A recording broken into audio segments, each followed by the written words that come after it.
വിവാഹം കഴിഞ്ഞാൽ താൻ ആദ്യം ചെയ്യേണ്ട കാര്യം കമ്പനി ലീഗൽ അഡ്വൈസറുമായിട്ട് സംസാരിച്ച് വർമ്മൻ കമ്പനീസിന്റെ ഫുഡ് പ്രൊഡക്ട്സ് ഡിവിഷൻ ഹെഡായി രേഖയെ അപ്പോയിന്റ്മെന്റ് ചെയ്തുകൊണ്ടുള്ള പേപ്പേഴ്സ് റെഡിയാക്കാൻ പറയണം.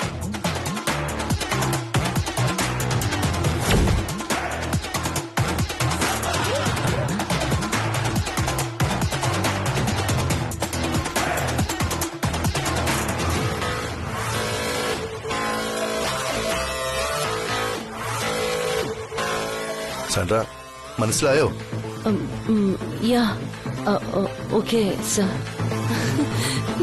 As early as possible process complete ചെയ്യാൻ പറയണം.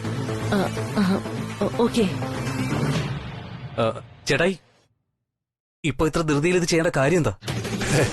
ഇത് ധൃതി ചെയ്യുന്നതല്ല രഘു. ആക്ച്വലി 2 മാസം മുമ്പ് ജനറൽ ബോഡി മീറ്റിംഗിൽ ഇക്കാര്യം സംസാരിച്ചതാണ്. എല്ലാവരുടെയും അഭിപ്രായത്തിന് ശേഷമാ കുറച്ചു മുമ്പ് ഒഫീഷ്യലായിട്ടുള്ള തീരുമാനം എടുത്തത്. ഇത് ഇന്നലെ ആയിരുന്നെങ്കിൽ ഈ വിവരവും മീഡിയക്കാരോട് അനൗൺസ് ചെയ്യായിരുന്നു.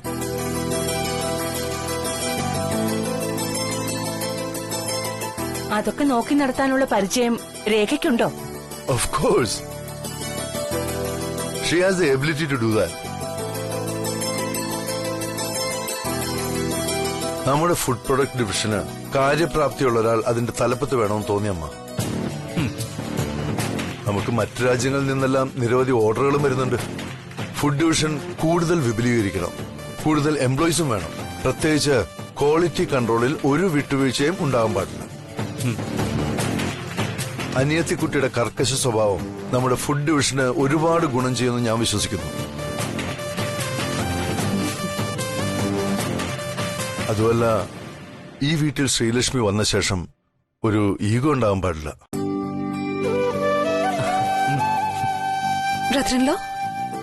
എന്താ കുട്ടി? ഓ, ഞാൻ കൺഗ്രാറ്റുലേഷൻ പറഞ്ഞില്ല. My heartly congratulations.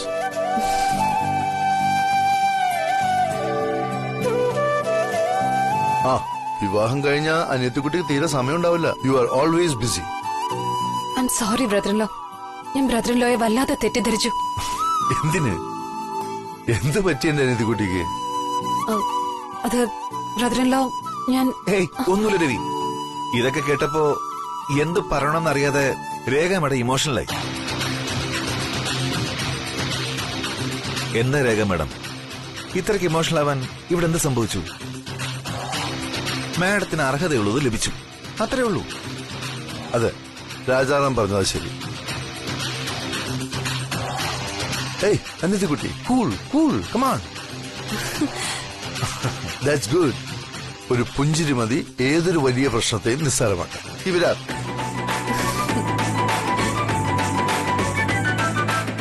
കാര്യങ്ങളൊക്കെ കൈവിട്ടു പോവാണല്ലോ. രേഖ മേഡം, രവി സാറിന് എപ്പോ എന്ത് തീരുമാനം എടുക്കണമെന്ന് നന്നായി അറിയാമെന്ന് ഞാൻ പറഞ്ഞത് വെറുതെ അല്ലെന്ന് ഇപ്പൊ മനസ്സിലാക്കണമെന്ന് വിശ്വസിക്കുന്നു. രവി സാർ ദൈവതുല്യനാണെന്ന് സാറിനെ മനസ്സിലാക്കിയിട്ടുള്ളവർ പറയുന്നതിൽ ഒട്ടും അതിശയോക്തിയില്ല. അത് ഇനിയെങ്കിലും മനസ്സിലാക്കും പ്ലീസ്.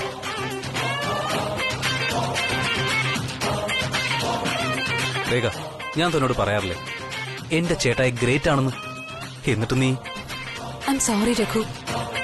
ആ വാക്ക് എന്നോടല്ല പറയേണ്ടത്, നീ അമ്മയോട് പറയും. ചെല്ലു.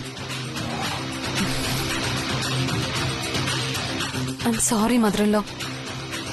എന്റെ എടുത്തു ചാടിയുള്ള ഈ സ്വഭാവം എല്ലാവരും സങ്കടപ്പെടുത്തി. എന്നോട് ക്ഷമിക്കണം. ഇനി ഇങ്ങനെയൊന്നും ഉണ്ടാവില്ല മദറിൻലോ. നീ ക്ഷമയൊന്നും ചോദിക്കണ്ട. എന്റെ രവി കുടുംബത്തിനു വേണ്ടി എന്തൊക്കെയാ ചെയ്യുന്നത്? അവന്റെ മനസ്സ് വലുതാ.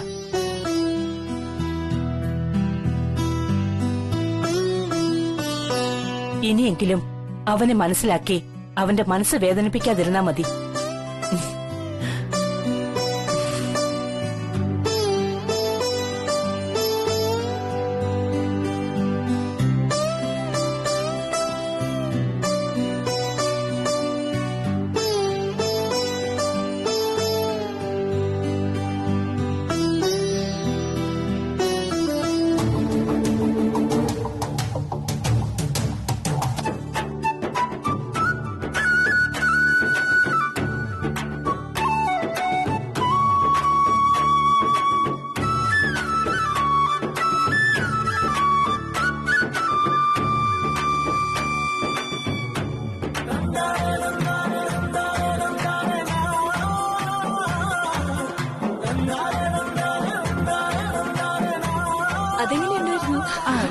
ആ അതെ അതെ ചേച്ചി ഒന്ന് ഇതാരെങ്കിലും ഒന്ന് നനച്ചു കൊണ്ടുവന്നേ. സരോജ ചേച്ചി, ഇവിടെ ഒരുക്കങ്ങളൊക്കെ കഴിഞ്ഞു. എവിടെ കല്യാണ പെണ്ണ്? എവിടെ? ഇപ്പൊ വരും. കല്യാണ പെണ്ണോ? അതെങ്ങനെ? കല്യാണം കഴിഞ്ഞാലല്ലേ കല്യാണ പെണ്ണാവൂ? ആര് പറഞ്ഞു? കല്യാണം ഉറപ്പിച്ചു കഴിഞ്ഞാ പിന്നെ കല്യാണ പെണ്ണ് തന്നെയാ. അങ്ങനെയാണെങ്കിലേ നമ്മൾ കളക്ടറായിട്ട് ജോലി കിട്ടിയാലല്ലേ നമ്മൾ കളക്ടർ എന്ന് വിളിക്കൂ. അല്ലാതെ IAS കോച്ചിങ്ങിന് പോകുന്നവരെയൊന്നും കളക്ടർ എന്ന് വിളിക്കാറില്ലല്ലോ. ഓ, അവളുടെ ഒരു ഉദാഹരണം കണ്ടില്ലേ? ഞാൻ പറഞ്ഞത് ഇങ്ങ് തിരിച്ചെടുത്തു പോരെ. മതിയടി പെൺപിള്ളേരെ അടികൂടിയത്. പപ്പി കല്യാണ പെണ്ണെന്ന് വിളിച്ചതിൽ ഒരു തെറ്റുമില്ല. ആ, കല്യാണം കഴിഞ്ഞാ പിന്നെ അങ്ങനെ വിളിക്കാൻ പറ്റില്ലല്ലോ. സരോജ ചേച്ചി പറഞ്ഞതാ ശരി. കല്യാണം കഴിഞ്ഞാ പിന്നെ ഭാര്യയല്ലേ? ആ, മാലാഖ കുട്ടി എത്തിയല്ലോ.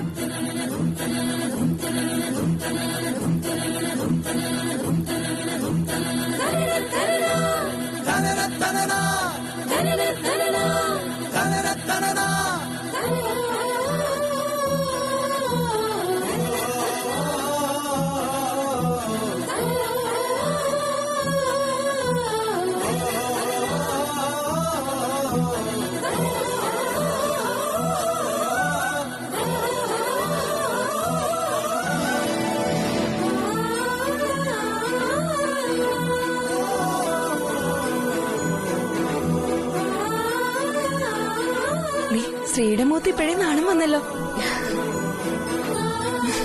അത് നാണമല്ലേടി, കല്യാണ കലയാ. മഞ്ഞൾ കല്യാണം കൂടി കഴിയുമ്പോ പിന്നെ അത് കൂടും, അല്ലേ ശ്രീ? സരോജൻ ചേച്ചി തുടങ്ങിക്കോ. ആ, അല്ല ശ്രീടച്ചനൂടെ? ഞാനിവിടെയുണ്ട് സരോജം, തുടങ്ങിക്കോ. ഇങ്ങോട്ട് വാ ശ്രീടച്ച, ഇങ്ങനെ മാറി നിൽക്കാതെ.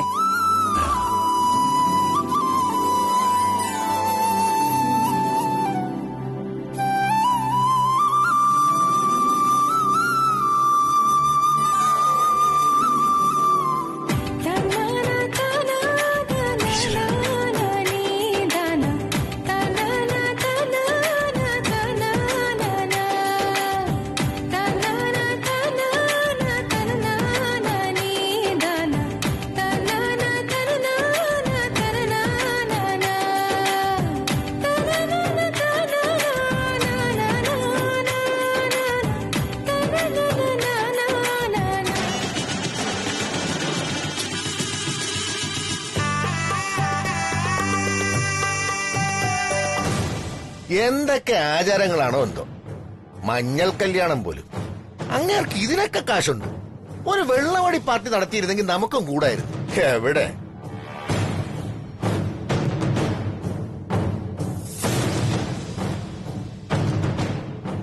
കിഴങ്ങ അണിഞ്ഞൊരുങ്ങി നീ എവിടെ പോവാടാ? ശ്രീയുടെ മഞ്ഞൾ കല്യാണമല്ലേ, അത് കാണാൻ. എടാ പോങ്ങ, ആ ചടങ്ങിന് പെണ്ണുങ്ങൾ മാത്രം പോയാ മതി. നിന്നെ ആരെങ്കിലും അവിടെ ക്ഷണിച്ച? അവ കാഴ്ച കാണാൻ ഇറങ്ങിയിരിക്കുന്നു. ആ, എന്നെയും വിളിച്ചതാ, എനിക്ക് പോണം. എങ്കിൽ കയറി ചെല്ല്. ആ പെണ്ണിന്റെ മുഖത്തെ മഞ്ഞളല്ല തേക്കേണ്ടത്, മുളകരച്ച് തേക്കണം. നല്ല കാന്താരി മുളക്. കവിളില് മാത്രമല്ല കണ്ണിലും കൂടെ തേച്ചു കൊടുക്കാൻ പറ. എന്നാലേ അവരുടെ അഹങ്കാരം മാറുള്ളൂ. ഇങ്ങനെ ഉണ്ട് ഒരു നെഗടിപ്പ്.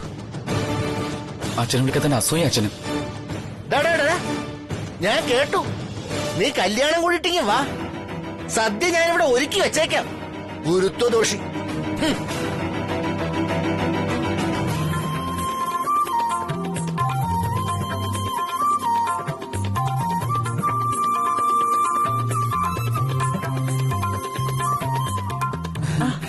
കൃഷ്ണ, ഞാനും കൂടെ.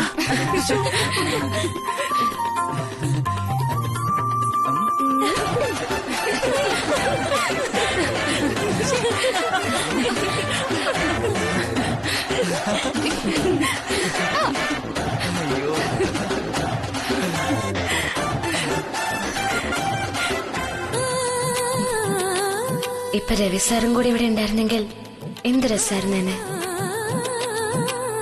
എന്റെ മോളുടെ ഈ സന്തോഷം എന്നും നിലനിൽക്കണേ.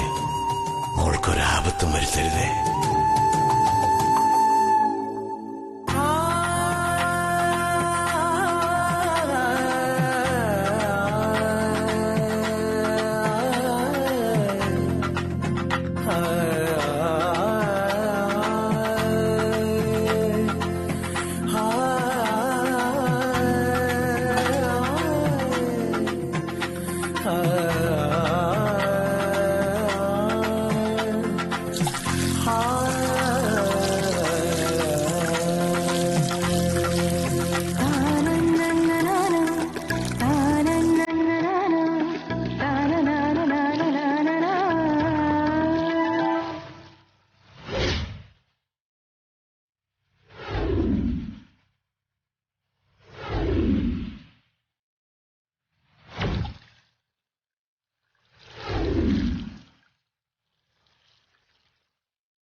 അമ്മ, ഞാനൊരു കാര്യം ചോദിക്കട്ടെ? ആ ചോദിക്കേ. പണ്ട് എപ്പോഴെങ്കിലും ഇതുപോലെ എനിക്ക് മഞ്ഞൾ കല്യാണം നടത്തിയിട്ടുണ്ടോ അമ്മ? ഇത് നല്ല ചോദ്യമായി പോയി മോളെ. ഈ മഞ്ഞൾ കല്യാണമൊക്കെ കല്യാണ സമയത്തേ ഉണ്ടാവും. ഇത് കല്യാണത്തിന് മുമ്പ് മാത്രം നടത്തുന്ന ചടങ്ങാ. അല്ലമ്മ, എപ്പോഴോ ഇങ്ങനൊരു ചടങ്ങ് അനുഭവിച്ച പോലെ എനിക്ക് ഓർമ്മ വരുന്നു. ആ അതോ, അത് നിനക്ക് പ്രായമായപ്പോ ഇതുപോലെ മഞ്ഞൾ തേച്ചൊരു ചടങ്ങുണ്ടായിരുന്നു. അതായി ഇപ്പൊ ഓർമ്മ വന്നത്. മതി ചേച്ചി, ഇങ്ങനെ ഒഴിച്ചോണ്ട് നിന്നല്ലേ കല്യാണ പെണ്ണിന് പനി പിടിക്കും. ആ ഇനിയും ഒരു കൂടം വെള്ളം ബാക്കിയുണ്ട്. ആ വെള്ളം സൂക്ഷിച്ചു വെച്ചോ കൃഷ്ണേ, അത് നിന്റെ മഞ്ഞൾ കല്യാണത്തിന് ഉപയോഗിക്കാം. കൂടി അവിടുന്ന്. മഞ്ഞൾ കല്യാണം കഴിഞ്ഞാലേ ആരും പോയിക്കളയല്ലേ. എല്ലാവർക്കും മഞ്ഞ നിറത്തിലുള്ള പൈനാപ്പിൾ ജ്യൂസ് ഉണ്ട്. എന്തിനാ നിങ്ങളൊക്കെ ചിരിക്കുന്നത്? എടാ പൊട്ടാ, പൈനാപ്പിളിന് അല്ലെങ്കിൽ മഞ്ഞ നിറമല്ലേടാ. അതെ അതെ.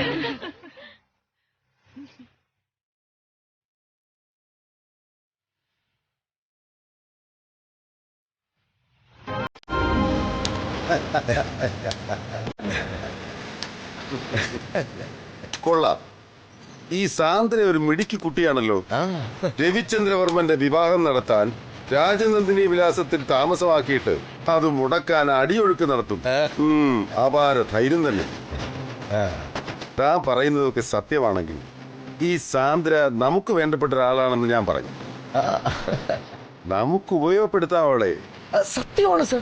ആ പെങ്കൊച്ചിനെ രവിവർമ്മനോടൊരു പ്രത്യേക താല്പര്യം ഉണ്ടെന്നാ ഞാൻ മനസ്സിലാക്കിയിരിക്കുന്നത്. എന്നോടൊന്നും തുറന്നു പറഞ്ഞിട്ടില്ലെങ്കിലും ഞാൻ മനസ്സിലാക്കിയെടുത്തതാ. താൻ മോഹിച്ച ഒരാളെ വേറൊരാൾ സ്വന്തമാക്കുമ്പോ ഏതെങ്കിലും പെണ്ണിനെ അത് സഹിക്കൂ? അതാണ് സാൻഡ്രയുടെ പ്രശ്നവും. കറക്റ്റ്. ഈ രവി ആരാ അപ്പോഴെന്നാ എന്റെ ചോദ്യം. ഗന്ധർവനോ അതോ കാമദേവനോ? അവന്റെ ഒരു സമയം. അപ്പൊ തന്റെ ജോലി എളുപ്പമായില്ലേ?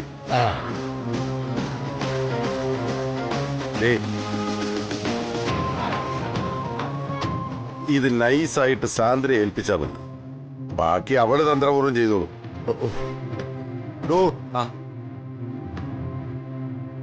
ഇതിനെ ഒരു കൊറിയർ കവറിലിട്ട് ത്രിവിക്രമനെ ഏൽപ്പിക്കുക. കൂടെ ഒരു കത്തും വേണം. ശരി. കത്തിൽ എഴുതേണ്ട മാറ്റർ ഇതായിരിക്കണം: ഈ ടാബ്ലറ്റ് കൊടുത്ത് താങ്കൾ ശ്രീലക്ഷ്മിയെ കൊല്ലണം. ഈ ഗുളികകൾ മാരക വിഷമാണ്. കൊന്നതാരാണെന്നൊരു കുഞ്ഞു പോലും അറിയില്ല.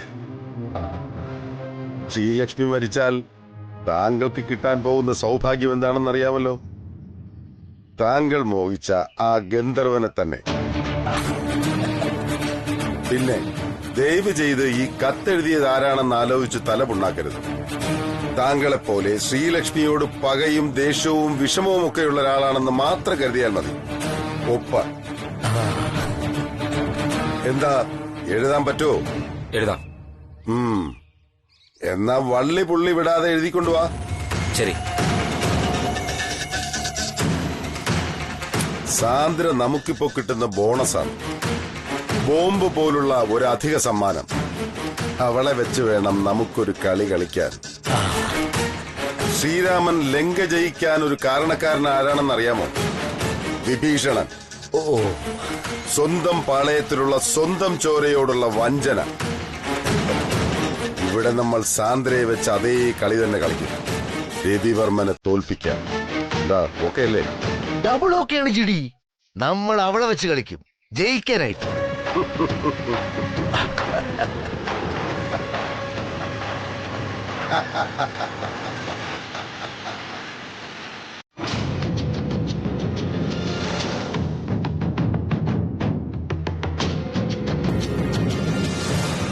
എന്തിനാ സാർ എന്നോട് ഇങ്ങനെ ചെയ്തത്? എന്റെ കഴുത്തില് സാറ് മിന്നു കെട്ടുന്നത് സ്വപ്നം കണ്ട് നടന്നവളാണ് ഞാൻ. എന്നിട്ടിപ്പോ മറ്റൊരു പെണ്ണിനെ സാറിന് സ്വന്തമാക്കുന്നത് കണ്ടുകൊണ്ട് ഒന്നും മിണ്ടാനാകാതെ ദൂരെ മാറി നിൽക്കേണ്ട ഒരു ഭാഗ്യഹീനയാണ് ഞാൻ. മനസ്സിലെ വിങ്ങൽ അതനുഭവിച്ചാലേ മനസ്സിലാവൂ സാർ. ഇപ്പോഴും ഏതെങ്കിലും വിധേന ഈ വിവാഹം മുടക്കി സാറിനെ സ്വന്തമാക്കണമെന്ന എന്റെ ആഗ്രഹം. എനിക്ക് സാറിനോടുള്ള സ്നേഹത്തിന്റെ ഒരംശം പോലും ഇപ്പോഴും കുറഞ്ഞിട്ടില്ല, കൂടിയിട്ടേ ഉള്ളൂ.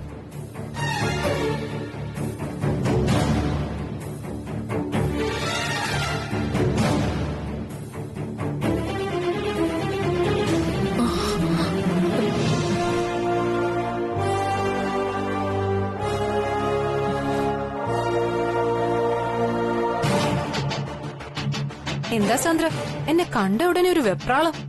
ഏയ് ഒന്നുമില്ല മാഡം. ശരിയാ, ഒന്നുമില്ല. എല്ലാം കൈവിട്ട് പോവാൻ പോവാല്ലേ? വേറെ ഒന്നുമില്ല. ബ്രദർ ഇൻ ലോയെ സ്വന്തമാക്കാന്ന് മോഹിച്ചു. പക്ഷെ അതാണെങ്കി ശ്രീലക്ഷ്മി കൊണ്ടുപോയി. ഏതാനും മണിക്കൂറുകൾ കഴിഞ്ഞ ബ്രദർ ഇൻ ലോയും ശ്രീലക്ഷ്മിയും തമ്മിലുള്ള വിവാഹം നടക്കും.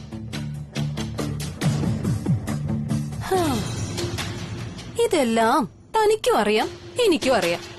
പക്ഷേ എനിക്ക് മനസ്സിലാവാത്തത് ഇനിയും ബ്രദർ ഇൻ ലോയുടെ ഫോട്ടോ നോക്കി എന്തിനാ സ്വപ്നം കാണുന്നെന്നാ. മാം ആവശ്യമില്ലാതെ തെറ്റിദ്ധരിച്ചിരിക്കുക. ഞാൻ ജസ്റ്റ്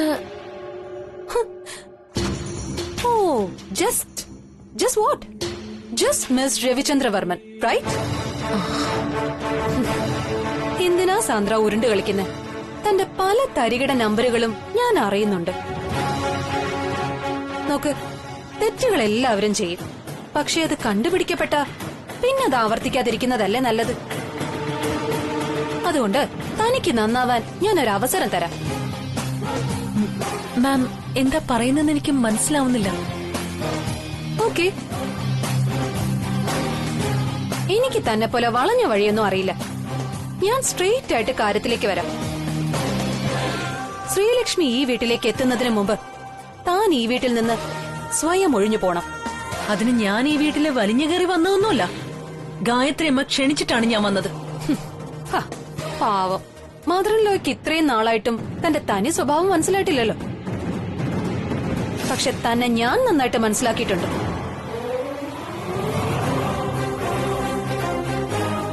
പഠിച്ച കള്ളി എന്നൊക്കെ ആൾക്കാർ പറയാറില്ലേ? അത് തന്നെ പോലുള്ളവരെ മാത്രം ഉദ്ദേശിച്ച് കണ്ടുപിടിച്ചൊരു പ്രയോഗ. തനിക്കത് നന്നായി ചേരും. പഠിച്ച കള്ളി. അതുകൊണ്ട് താൻ എത്രയും പെട്ടെന്ന് ഇവിടുത്തെ സ്ഥലം കാലിയാക്കണം. അല്ലെങ്കിലേ അത് ബ്രദർ ഇൻ ലോയുടെയും ശ്രീലക്ഷ്മിയുടെയും മനസമാധാനം നഷ്ടപ്പെടുത്തുമെന്ന ഭയം എനിക്കുണ്ട്. എന്താ മാമി പറയുന്നേ? ഞാൻ പറഞ്ഞു കഴിഞ്ഞല്ലോ സാന്ദ്ര. വെറുതെ അവര് പറഞ്ഞു ഇവര് പറഞ്ഞു എന്നൊക്കെ ഓരോ മുട്ടിന്യായം പറഞ്ഞ് രക്ഷപ്പെടാൻ നോക്കാതെ പെട്ടെന്ന് സ്ഥലം വിടാൻ നോക്ക് സാന്ദ്ര. മാഡം വെറുതെ ഓരോ നോഹിച്ച് അതെല്ലാം എന്റെ തലയിൽ കെട്ടിവെക്കാൻ നോക്കുക. ഇത് വെറും ഊഹല്ല സാന്ദ്ര. ഇപ്പൊ തന്നെ താൻ ഓരോ കഥകൾ ഉണ്ടാക്കി എന്നെയും ശ്രീലക്ഷ്മിയും തെറ്റിക്കാൻ ശ്രമിച്ചു. ആ താൻ നാളെ ബ്രദർ ഇൻ ലോയും ശ്രീലക്ഷ്മിയും തമ്മിൽ തെറ്റിക്കില്ലെന്ന് എന്താ ഒരു ഗ്യാരണ്ടി? ഞാൻ മാമിനോടുള്ള ഇഷ്ടം കൊണ്ട് മാമിന്റെ നല്ലതിനു വേണ്ടി പറഞ്ഞപ്പോ മാം എന്റെ സ്വഭാവത്തെ അണ്ടർ എസ്റ്റിമേറ്റ് ചെയ്യാണല്ലോ. ഓക്കെ, എങ്കി താൻ പറഞ്ഞ കാര്യങ്ങളെ ഞാൻ ബ്രദർ ഇൻ ലോയോടും മദർ ഇൻ ലോയോടും പറയാം. അവര് തീരുമാനിക്കട്ടെ എന്ത് ചെയ്യണോന്ന്. എന്താ സാന്ദ്ര നിന്ന് വേർക്കുന്ന? ഇനിയും നിന്ന് വേർക്കണ്ടെങ്കിൽ ഞാൻ പറയുന്നത് കേട്ട് പെട്ടിയും പ്രമാണം എടുത്ത് സ്ഥലം കാലിയാക്കുന്നതാ നല്ലത്.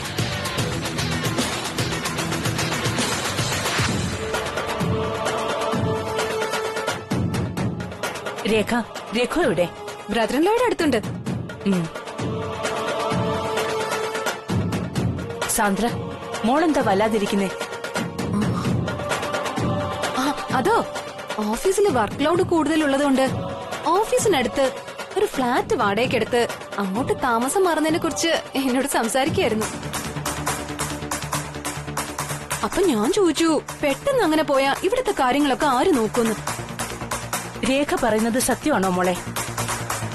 ഓഫീസിലേക്ക് എന്നും ഒരുപാട് ദൂരം യാത്ര ചെയ്യുന്നത് ബുദ്ധിമുട്ടാണല്ലേ? ആ ബുദ്ധിമുട്ടുകളാ ഇത്രയും നേരം എന്നോട് പറഞ്ഞോണ്ടിരുന്നെ, അല്ലേ സാന്ദ്ര? രാജാറാം എന്ത് പറയുന്നു? സാന്ദ്രയുടെ ഈ തീരുമാനം നല്ലതല്ലേ? സാന്ദ്രയുടെ ഒരു ഡിസിഷൻ എടുത്താൽ അത് ശരിയായ ഡിസിഷൻ ആയിരിക്കും, പ്രത്യേകിച്ച് ഓഫീസ് വർക്കിന്റെ കാര്യത്തില്. മിടുക്കി, എല്ലാരെയും കൊണ്ട് സമ്മതിപ്പിച്ചു കളഞ്ഞല്ലോ. അമ്മ എന്താ ഇവിടെ നിൽക്കുന്നത്? നാളെയാണ് കല്യാണം. ശ്രീലക്ഷ്മിയുടെ വീട്ടുകാരെല്ലാം ചെയ്യൂന്ന് പറഞ്ഞാലും നമ്മളോട് പോയി നോക്കണ്ടേ കാര്യങ്ങളൊക്കെ? അത് വേണം മോനെ. രഘു, നീ രാജാറാമിനെയും കൂട്ടി അവിടം വരെ ഒന്ന് പോയിട്ട് വാ. രാജാറാം, നാളെ തിരുമേനി ഇങ്ങോട്ട് വരുമോ അതോ നേരെ മണ്ഡപത്തിലേക്ക് പോവോ? നേരെ ഇങ്ങോട്ട് വരുമെന്നാ പറഞ്ഞത്.